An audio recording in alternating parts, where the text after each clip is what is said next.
प्रियांशु झा हमारे साथ news room से मौजूद हैं। प्रियांशु, महाराष्ट्र में मुद्दा बहुत गर्मा रहा है, आखिरकार क्या वजह है इसकी? देखिए, वजह सबसे बड़ी यही थी कि हनुमान चालीसा को लेकर मामला गर्मा गया। उन्होंने, जैसे कि उद्धव ठाकरे ने, महाराष्ट्र सरकार ने कहा कि लाउड स्पीकर नहीं बजाए जाएंगे मस्जिदों के बाहर, उसके बाद फिर ये हनुमान चालीसा का मामला सामने आया। कहीं ना कहीं आप देख सकती हैं पूरे देश में एक इत्तेफाक का दौर चल रहा है कि एक जगह बुलडोजर चलाया जा रहा है, वहाँ भी मंदिर अगर टूट जा रही है तो मंदिर के विरोधी सामने आ जा रहे हैं, मस्जिद टूट रहा है तो मस्जिद के विरोध में लोग सामने आ रहे हैं। कहीं ना कहीं सियासत में कुर्सी के पीछे लड़ाई हो रही है, कुर्सी पर लड़ना चाह रहे हैं लोग। और जैसा कि मैंने आपको बताया कि हमारा ये अनुमान है, ये कयास लगा सकते हैं कि नवनीत राणा जो है बीजेपी का उभरता हुआ चेहरा बन के नजर आ सकती हैं, हो सकता है आने वाले दिनों में। और आप देख सकते हैं कि साफ साफ लड़ाई दिख रहा है इस जगह पर। जनता जहां महंगाई से परेशान है, काफ़ी चीज़ों से परेशान है, कोरोना महामारी इतना तकलीफ दे गई जनता को, इतना परेशान कर गई, और महाराष्ट्र में सबसे ज़्यादा केसेस थे, सबसे ज़्यादा मतलब प्रॉब्लम चल रहा था। उस दौर में कहीं ना कहीं जनता को अब ये देखने को मिल रहा है कि पार्टियां आपस में लड़ रही है। देखिए, जैसे शिवसेना और ये इधर से हमारी निर्दलीय सांसद नवनीत राणा जी लड़ रही हैं, हनुमान चालीसा पर विवाद हो रहा है एक धर्म के ऊपर। कहीं ना कहीं हिंदुत्व को पकड़कर फेमस होने की लोग मतलब अपना चेहरा सामने लाने की कोशिश कर रहे हैं और हिंदुत्व का फायदा उठा रहे हैं, एक स्टैंड बना रहे हैं हिंदुत्व को। प्रियांशु, आपको क्या लगता है कि हर बार हर चुनाव में एक मुद्दा गरमाया जाता है? खाली अभी महाराष्ट्र में लाउड स्पीकर का, हनुमान चालीसा का मुद्दा चल रहा है। वहीं अगर बात करें जो ज़मीनी स्तर के मुद्दे हैं उनकी, अभी कोरोना लगातार बढ़ रहा है क्योंकि कोरोना की चौथी लहर आ चुकी है और उस पर गवर्नमेंट का ज़्यादा ध्यान नहीं जा रहा, जबकि ये मुद्दा जो है वो सबसे ज़्यादा गरमाया हुआ है, इसी पर सियासत चल रही है। अभी कोरोना के क्या हाल चाल है? देखिए, जनता की कोई नहीं सोचता है, सारा कुर्सी का लड़ाई है, कुर्सी का खेल है, कुर्सी मिलने के बाद कुछ नहीं होता है। एक तरफ से देख लीजिए कि यहाँ पर संजय राउत ने भी निशाना साधा है बीजेपी पर कि गैंग रेप वगैरह के मामले इतने बढ़ रहे हैं, कोरोना के केसेस बढ़ रहे हैं, फिर भी योगी सरकार कितने अच्छे से कंट्रोल करिए, एक बहुत बड़ा मतलब कि निशाना साधा है, बहुत अच्छे तरीके से निशाना साधा है बीजेपी के ऊपर। लेकिन आपको बता दें कि कहीं ना कहीं सरकार इन चीज़ों को पीछे नजरअंदाज कर रही है और हिंदुत्व को लेकर और धर्म की चीज़ों को लेकर, हिंदू मुस्लिम को लेकर, मंदिर मस्जिद को लेकर और हनुमान चालीसा अजान को लेकर विवाद में आगे बढ़ती दिख रही है और जनता के लिए कुछ नहीं कर रही है। और जनता को ये चीजें साफ नजर आ रही है और आज की जनता साफ ये देख पा रही है। जैसे कि आप राजस्थान में आपने देखा होगा कि मंदिर तोड़ दिया गया था और राजस्थान में अगले साल चुनाव होने वाले हैं। अब आप महाराष्ट्र में देख सकते हैं कि नवनीत राणा निर्दलीय से निर्दलीय सांसद हैं और हो सकता है तो बीजेपी में उभरता हुआ चेहरा बनने की ये कोशिश कर रही हैं, हमारा अनुमान यही है। लेकिन आप कहीं ना कहीं, जैसा आपने सवाल किया, बहुत अच्छा सवाल था जोम आपका, कि जो पिछड़े मुद्दे हैं, जो जनता के समस्या है, जनता की समस्याएं हैं, उस पर क्या राय विचार है? तो उस पर राय विचार यही है कि कोई ध्यान नहीं दे रहा है,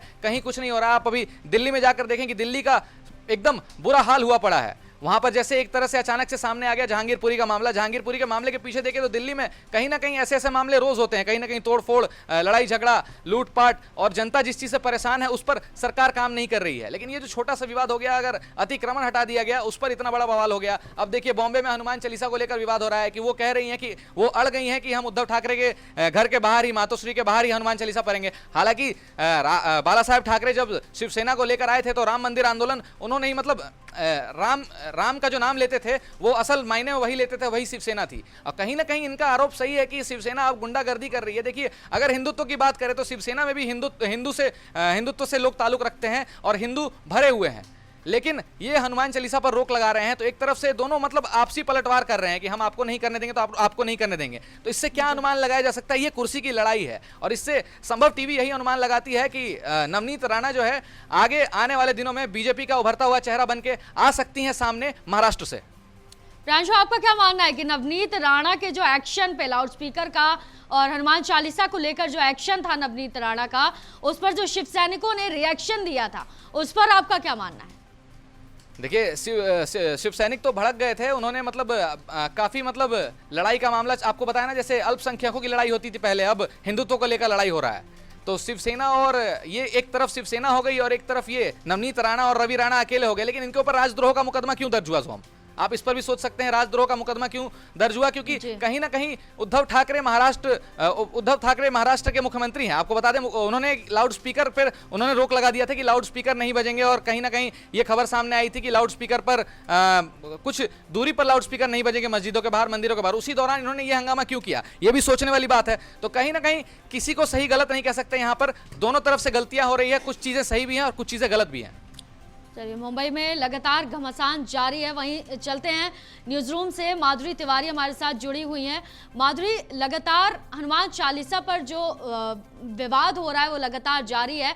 मतलब नवनीत राणा ने ये कहा था कि पत्र में लिखा कि कानून व्यवस्था ठीक नहीं थी। उन्होंने कई आरोप भी लगाए हैं कानून व्यवस्था को लेके कि उनको पानी नहीं पीने दिया, बाथरूम नहीं जाने दिया, कहीं ना कहीं धार्मिक भेदभाव करने का आरोप उन्होंने लगाया है।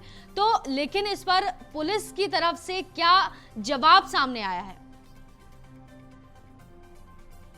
तो नहीं कह सकते इसको, क्योंकि जिस तरीके अभी सरकार इस समय पर उद्धव ठाकरे की है और उन्होंने सीधा सीधा ये बोल दिया था कि वो मातोश्री के घर के मातोश्री के बाहर वो हनुमान चालीसा पढ़ेंगी। तो कहीं इसमें धर्म की बात तो नहीं आई है, लेकिन हाँ, जो सरकार है उसका थोड़ा बहुत तो असर देखने को मिलेगा ही मिलेगा। जिस तरीके से उन पर मुकदमे दर्ज हुए हैं, उनके साथ अब शब्द जेल में अब शब्द तो कहे ही जा रहे हैं, लेकिन आप सबसे बड़ी बात ये सोचिए कि वो एक महिला है और एक महिला होकर भी, मतलब एक महिला है, वो उनको एक वॉशरूम, उनको आधी रात को वॉशरूम जाना था और उनको साफ मना कर दिया कि हम आपको वॉशरूम यूज नहीं करने देंगे क्योंकि आप शेड्यूल कास्ट से हैं।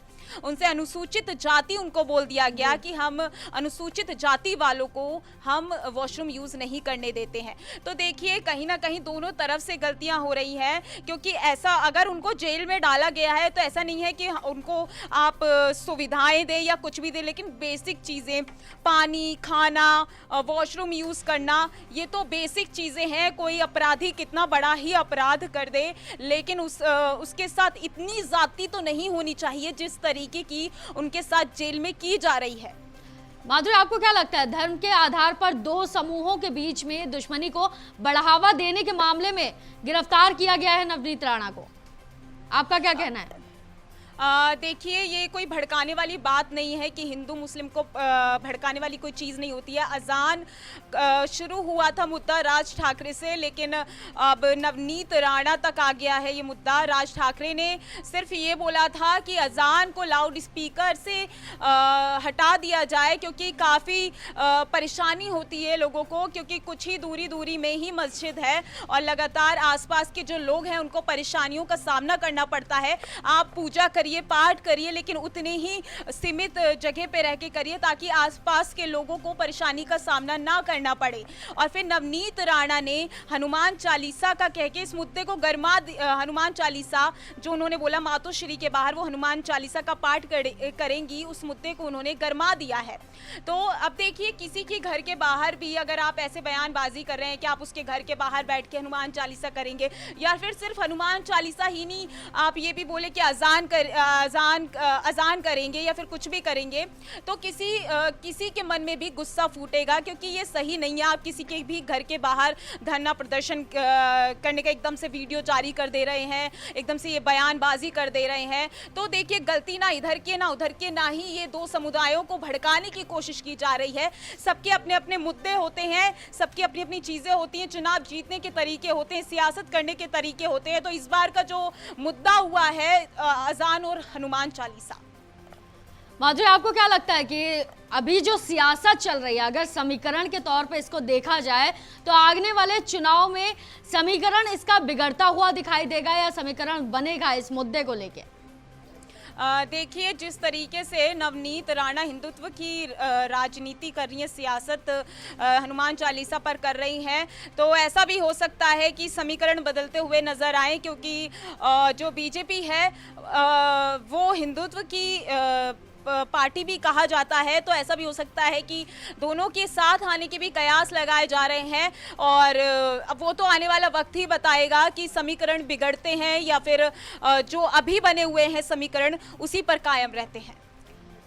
चलिए, न्यूज रूम में प्रियांशु झा हमारे साथ जुड़े हुए हैं। प्रियांशु, क्या लगता है आपको, नवनीत राणा ने गृह मंत्री को पत्र लिखा है, वहीं एनसीपी के नेता है उन्होंने पत्र लिखा है, आपको क्या लगता है इस पर क्या एक्शन सामने आने वाला है? देखिए, एक्शन कुछ नहीं सामने आने वाला है। एक्शन क्या सामने आएगा? एक्शन यही है कि लड़ाई होती देख रही है जनता, और जनता साफ देख पा रही है। अगर हिंदूवादी कोई हिंदू की तरह लड़ाई कर रहा है, अगर मैं भी हिंदू हूं, मैं अपनी तरफ से बताऊं तो हनुमान चालीसा की खिल्ली उड़ाई जा रही है। हनुमान चालीसा के ऊपर इस तरह से लड़ना एक जायज़ बात नहीं है, गलत बात नहीं है। चाहे शिवसेना हो या चाहे वो हमारी निर्दलीय सांसद नवनीत राणा हो या फिर रवि राणा हो, चाहे कोई भी हो, किसी को भी ये अधिकार नहीं है कि हनुमान चालीसा को लेकर इस तरह से विवाद किया जाए, लड़ाई किया जाए। अगर आप हिंदूवादी हैं, हिंदूवादियों को देख लो ना, हिंदूवादी संगठन के मैसेजेस भी सामने आ रहे हैं, काफी चीजें सामने आ रही है, लोग विरोध कर रहे हैं। अगर विरोध किया जा रहा है तो साफ तौर पर यह पॉलिटिक्स है, आप देख सकती हैं जोम। अगर विरोध किया जा रहा है तो ये साफ तौर पर पॉलिटिक्स है। अगर कोई हिंदू है, अगर हिंदू इस तरीके से हनुमान चालीसा पे लड़ाई करेगा तो ये कौन सी हिंदुत्व हुई? ये हिंदुत्व को नहीं दर्शाती है। ये एक साफ तौर पर, हालांकि कहीं ना कहीं सही कहा है नवनीत राणा ने कि ये गुंडागर्दी है, क्योंकि शिवसेना में भी हिंदूवादी काफी हैं और हिंदूवादी को लेकर लड़ते आए हैं। और स्टार्टिंग में जो राम की बात कही थी, बाला साहेब ठाकरे ने कही थी, और वहीं से शिवसेना की शुरुआत हुई है। और कहीं ना कहीं नवनीत राणा ने ये बात सच कही है। ये बयान, इस लाइन को मैं पॉइंट आउट करना चाहूंगा कि शिवसेना उन्हीं के साथ चली गई, बाला साहेब ठाकरे के साथ। वो असली में जो राम भक्त थे वो वहां पे शो होते थे और हिंदूवादी दिखाते थे। जब हनुमान चालीसा पढ़ने की बात ही की गई, अगर हनुमान चालीसा अगर वो पढ़ ही देती, उन्हें ना रोका जाता, तो ये इतना बड़ा विवाद खड़ा नहीं होता। तो पत्र लिखने से और पत्र ना लिखने से कोई इस पर मैं कुछ नहीं कह सकता, पत्र लिखना या ना लिखना, लेकिन कहीं ना कहीं हिंदुत्व का मजाक बनाया जा रहा है। ये हिंदुत्व को लेकर चल रहे हैं और हिंदुत्व का मजाक बना रहे हैं और इस तरीके से पॉलिटिक्स में अपना चेहरा बनाने की कोशिश कर रहे हैं। कुर्सी की लड़ाई कहीं ना कहीं अभी भी जारी है। चलिए, बहुत बहुत शुक्रिया प्रियांशु, बातचीत के लिए। हमारे साथ मौजूद थी माधुरी तिवारी न्यूज रूम से। बहुत बहुत शुक्रिया माधुरी, आपका भी। तो महाराष्ट्र में जारी हनुमान चालीसा और लाउडस्पीकर विवाद के बीच उद्धव ठाकरे के खिलाफ बीजेपी के अभियान के बीच चर्चा में अगर कोई चेहरा सबसे आगे रहा तो वो था नवनीत राणा का। तो फिलहाल के लिए इस बुलेटिन में सिर्फ इतना ही। देश और दुनिया की ऐसी और खबरों के लिए आप देखते रहिए संभव टीवी। दीजिए इजाजत, नमस्कार।